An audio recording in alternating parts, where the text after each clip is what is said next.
Hello everyone, today we will talk about sports psychology. Sports psychology is a branch of psychology that offers study and research into how mental skills, emotion, and attitudes can impact an athlete's performance in sports. Sports psychologists often work with athletes to help them improve their mental game, such as by learning coping strategies for dealing with the stress and anxiety. Sports psychology is an emerging field that has been gaining more attention in recent years.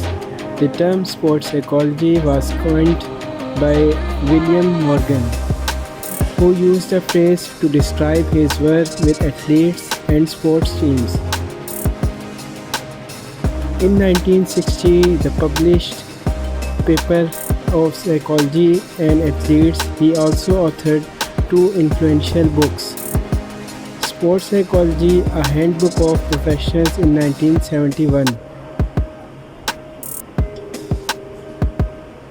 Sports psychology can be defined as the study of psychological factors that affects athletic performance, health and personal wellness.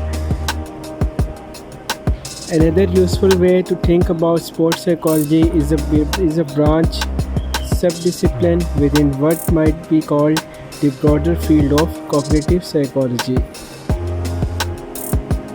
Cognitive psychologists study a broad range of topics including how an individual thoughts leads to a behavior. Now let's talk about history of sports psychology. Sports psychology is a field that has been around since 1970 and has grown to be an integral part of many athletes and training regimes. In recent years, it has become more popular as teams have realized its impact on their players. The first sports psychologists were primarily experimental psychologists who studied motor skills athletes with the goal of improving them through better mental preparation. Today, these early researchers have contributed a general deal to what we know about sports psychology and how it can be used by coaches and players alike for enhanced athletic performance. Scientists who were interested in humans' ability to perform psychological tasks studied all kinds of athletes, not just cyclists. For example, in 1900, Joseph Holmes examined the physical and mental exertion of baseball players by measuring their heart rates while playing. Over the time, sports psychology became more complex as scientists started to study how psychological state affects the performance. Some early examples include Robert Yerkes' studies involving the mental state of soldiers during World War I and II, where he found, for example, the soldiers with the more confidence preferred better. Psychologists can now be seen at sports events where they provide advice to athletes about everything from their physical state to how they should mentally prepare themselves becoming competing.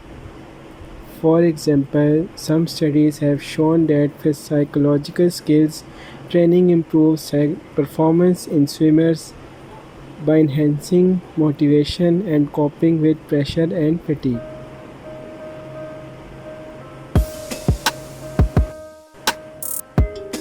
Now let's talk about theories of sports psychology.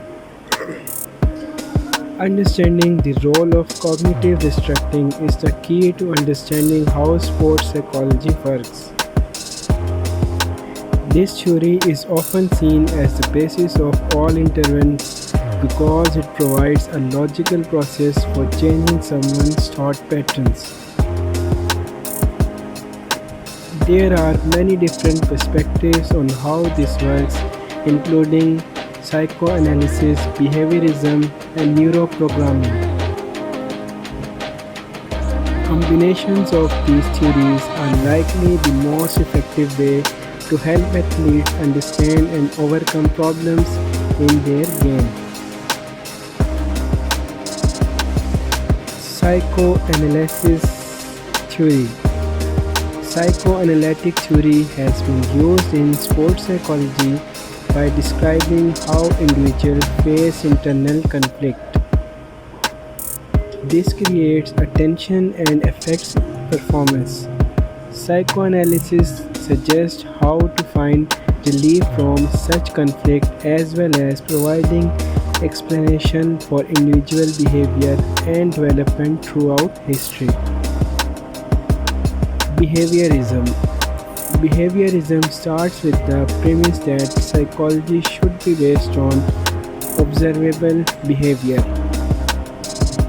The approach is based on learning theory, where behaviors are learned through conditioning, giving rewards and punishments. It suggests that motivation is based on seeking these rewards and avoiding punishment.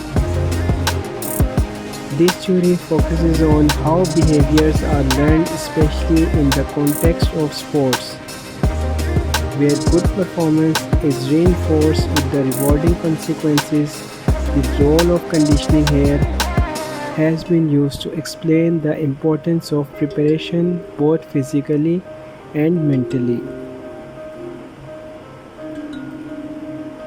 Social cognitive theory. Social cognitive theory is a recent approach that has a big impact on psychology. There are many areas of strength and conditioning, including the self-efficient theory.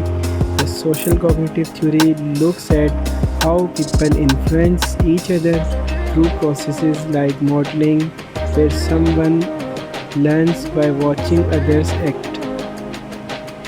It suggests that individuals change their behavior based on observation or imitation of others.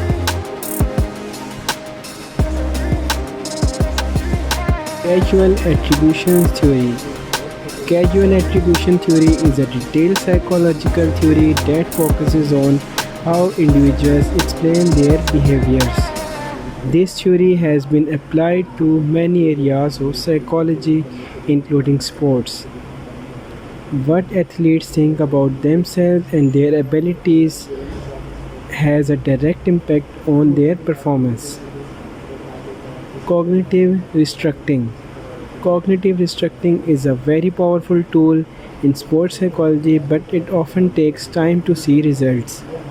Self talk is one thinking that can have a big impact on athletes' confidence and motivation.